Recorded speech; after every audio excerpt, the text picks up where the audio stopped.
Boy, really did it this time. I'm going to go ahead and own this mistake. I'm going to apologize to Tennessee, the people who live in Tennessee, the people who live in Memphis, Nashville, Knoxville, all the surrounding areas. I posted a clip on, a reel, whatever, short, and I said that Nashville was in East Tennessee. And all the Tennessee geography nerds and experts, they came for me. Most of my comments were telling me I should look at a map, that I should take some geography lessons, that I don't know where Nashville is. And I apologize. It was a mistake. I know where Nashville is. I've been there. I've been to Knoxville and I've been to Memphis. So that's my bad. I'll own it. But I think it's hilarious that the majority of the comments on my video were the fact that Nashville is not in East Tennessee. And for that, I'm sorry. I'm not perfect, and I will just move on. I'll move on from it. And more importantly, if you're seeing this and you're upset that I said Nashville was in the east part of Tennessee, I hope you move on from it also. There's a lot more things to worry about in this world, and it's my bad. So we'll move on. NBA? What's happening in NBA? I will say this. One thing I don't like about the NBA, there's a lot of things. The NBA's got its issues. It's a business. I get it. They're trying to make money. I get it. There's tons of stuff we could talk about that we have issues with or don't, or that we like what they're doing. We don't like what they're doing. I don't know that I'm indifferent to this, whether I support it or not. But the 65 games you have to play to even be considered for awards, I don't know how I feel about that, especially when it comes to injuries. Like if you're sitting out because you're LeBron James and you have a back-to-back and you can't play in the second game of the back-to-back because you have arthritis in your foot, I mean, come on. First off, you're sitting out on a back-to-back in the second game. That is weak to me. And of course, who knows? I mean, there's all kinds of conspiracy theories, but it's like a hurt foot, a hurt hand. Who knows? You can't decide that for them or not. Whatever. That's neither here nor there. But I'm talking about guys like Cade Cunningham, who today was just announced that he had a collapsed lung. And I didn't actually see what that was from, other than I saw he had a collapsed lung.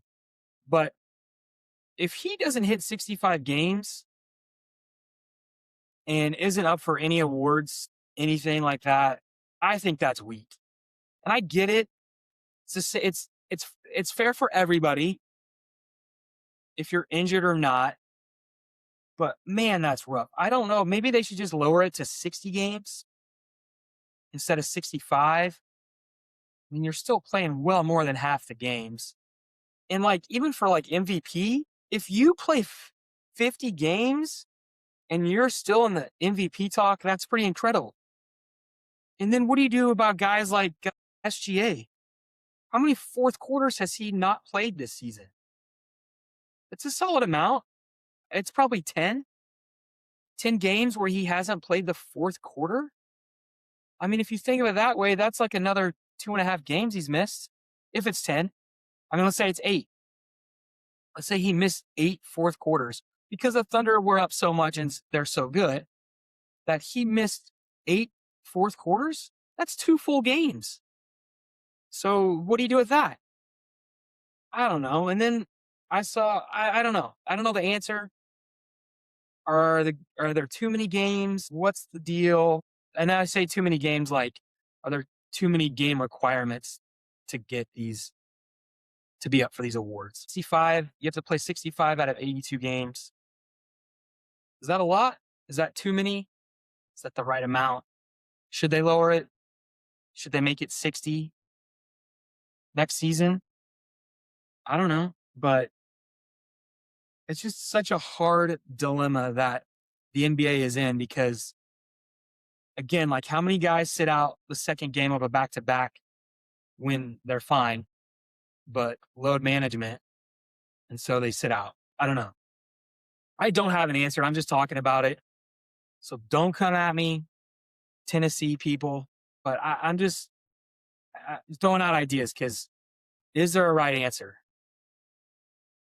Should it matter? And that's where I said, like, if you play 50 games and you're in the MVP talk, that's pretty incredible. That means you should be the MVP. I mean, if you play 50 games and people are like, oh, he's not eligible because he only played 50 games, but best player in the league. That's tough. That's tough. But I don't know. We'll see what happens. But like with Cade, I don't even know what he's at, but let's say he doesn't get to 65. He's not up for any NBA awards and because of a collapsed lung. It's a bummer. It sucks. Then again, them's the rules. It's the same rule for everybody. So that's, I guess, the fair side of it. And everybody knows it's 65 games. So go with that, I guess. What else do we have? I'm trying to think if there's any other NBA news. The Thunder clinched the division for the 8th time in the Thunder history. It's pretty cool. And there's still like 12 games left. Thunder are rolling. The Lakers are rolling. If you followed me or listened to me, you know I'm not a huge Lakers fan. Never have been. Never have been. And that's okay. But I got to give them props. Like, they're playing great right now. I think they've won 9 games in March, which is pretty cool. I honestly questioned how good they would be with LeBron just because we saw how good the Lakers started the season with Reeves and Luka. And I mean, they've been rolling. They look good. I mean, they also beat Houston Monday night and then Wednesday night of this week, which I don't know how good Houston is because I think they've got issues on defense and they've got Kevin Durant's like the only real true best scorer on that team. They don't have a tandem like these other teams do, or even a triple like the Lakers do when you've got Reeves, Luka, and LeBron. So I don't know how to gauge that, those 2 wins for the Lakers. I mean, win's a win in the NBA, especially coming down to crunch time.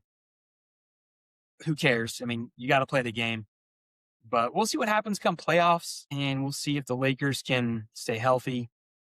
But man, Luka last night, if you watched the game, the last 2 minutes, that guy was incredible. And so I feel like if I was an MVP voter right now, not even that, but just the way I look at it, I got SGA at 1, Luka at 2, and then the rest. Sure, throw in Jokic because he's always in there, but why is he always in there? Because he's good.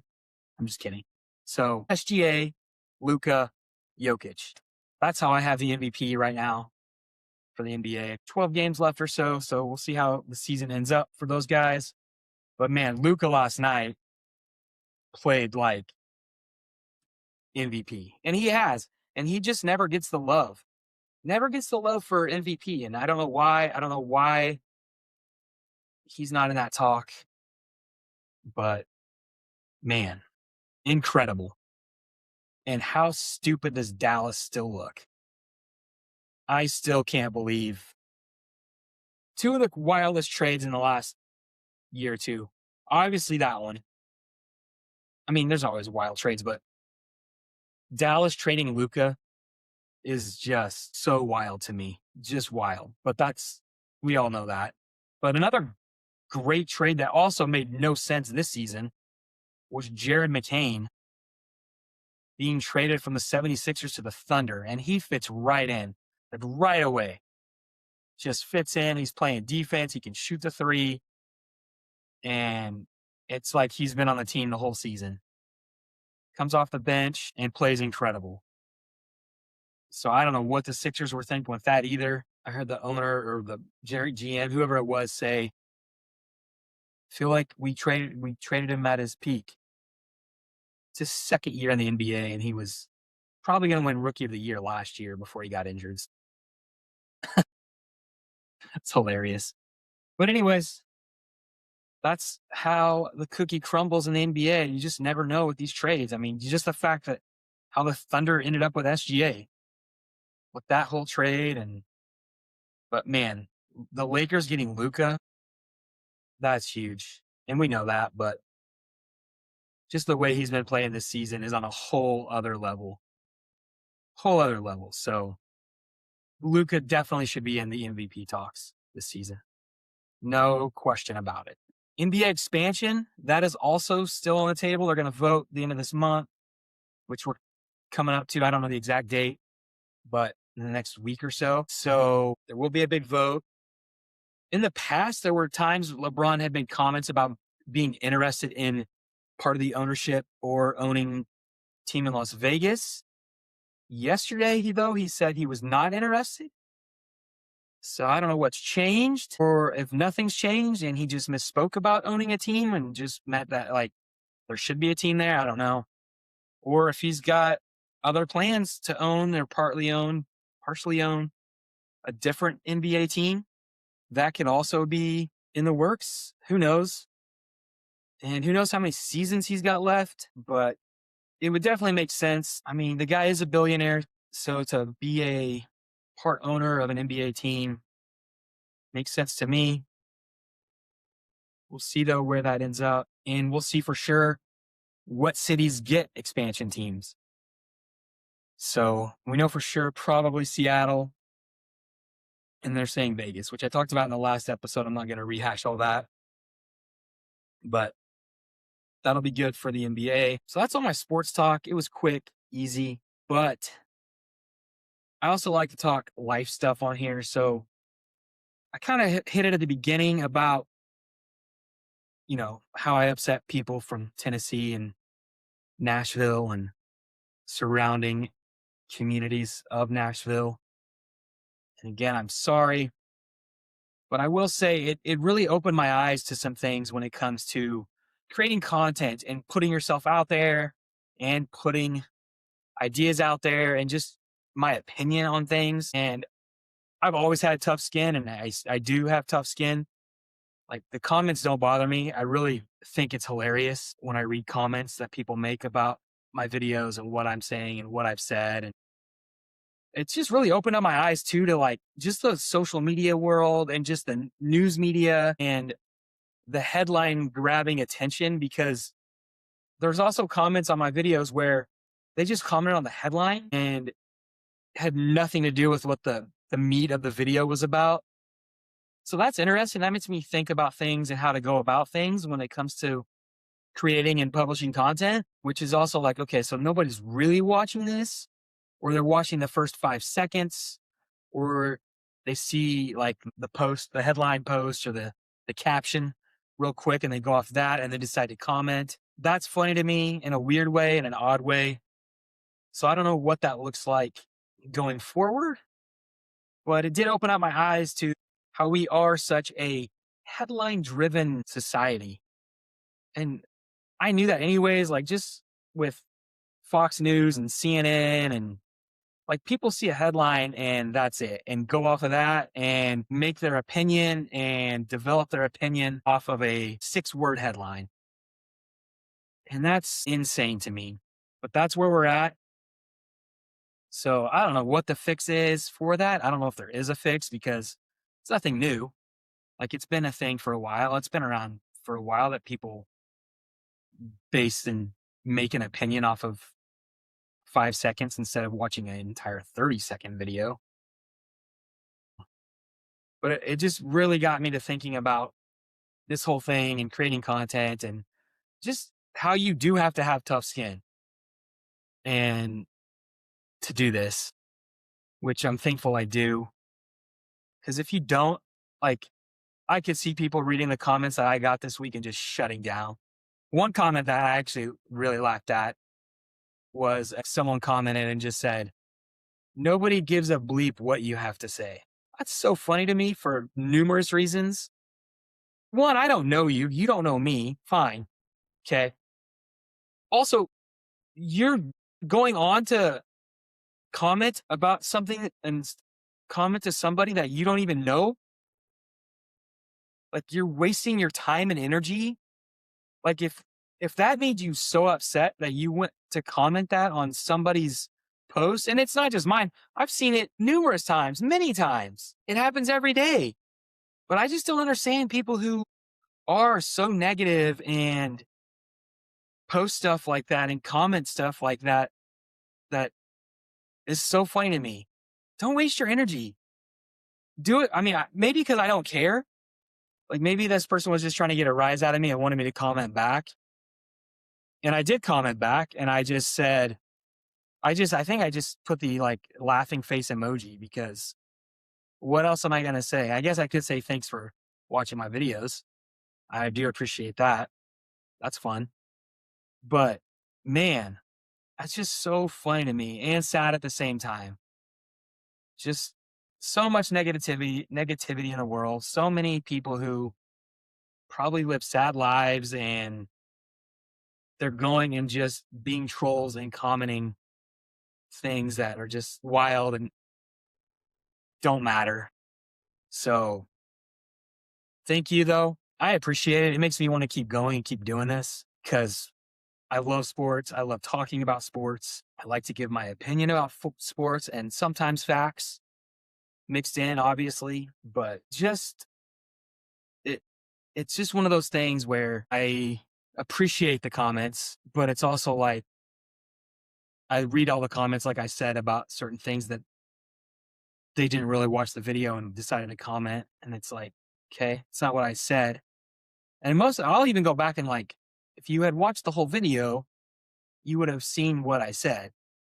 But it's what it is. Just wild to me that people, again, take out time in their day to post stuff. But anyways, I don't really know where I was going with all that other than if you have a passion about something, you create content, just get it out there. And I know it's not for everybody. Posting videos is not for everybody. Posting content is not for everybody. And I do see and can understand how many people would just completely shut down by reading comments from sad, depressed people. I get that. But you got to remember, your life's probably better than these people who are on here just trolling you and saying things that are mean and hateful. Could be. But I get it. But man, just keep going. Keep creating content if you're a content creator. Keep getting stuff out there. Throw out your ideas. Throw out your opinions. Throw out your facts. Record. Edit. Publish. Whatever it is that you create. Maybe you're a photographer. Maybe you are a podcaster. Maybe you create reels for Instagram. Whatever it is, I just want to encourage you to ignore the comments, the negative ones, ignore the trolls, because there's probably something going on in their lives that's way more sad and worse than what's happening in your life. That's how I look at it. I feel sorry for these people. I feel sorry for just their attitudes and that kind of thing. But don't give up. Be you and create what you want to create. Because especially now with the algorithms, the way they are, I mean, sure, if you have a product you sell, yeah, fine. Make sure you're creating content around that product and posting stuff that has to do with that product. But otherwise, just create what you like. If you want to make a corny video about April Fool's Day, which I did last year, I'm going to post it again this year, do it. Who cares? Nobody cares. So just create things you like and you enjoy. Then you create a podcast. You make a podcast and talk about the things that you like and love. And okay, you don't like or care about anything I have to say, then why don't you create something that is something you want to say and talk about? Or if you are that passionate about the geography of Tennessee, create content about that for people like me who misspeak. You know what? Create a video about the geography of Tennessee. That would help people. But anyways, create content that you like. Create content that adds value, that's entertaining, encouraging, uplifting. Don't be negative. This world's too full of negativity. And I witnessed that this week in comments on YouTube and TikTok, but it doesn't bother me. I don't care. That's a good thing. So I'll keep creating content and keep making these videos and keep doing this podcast because I love sports and love talking about them. That's it. Have a good one.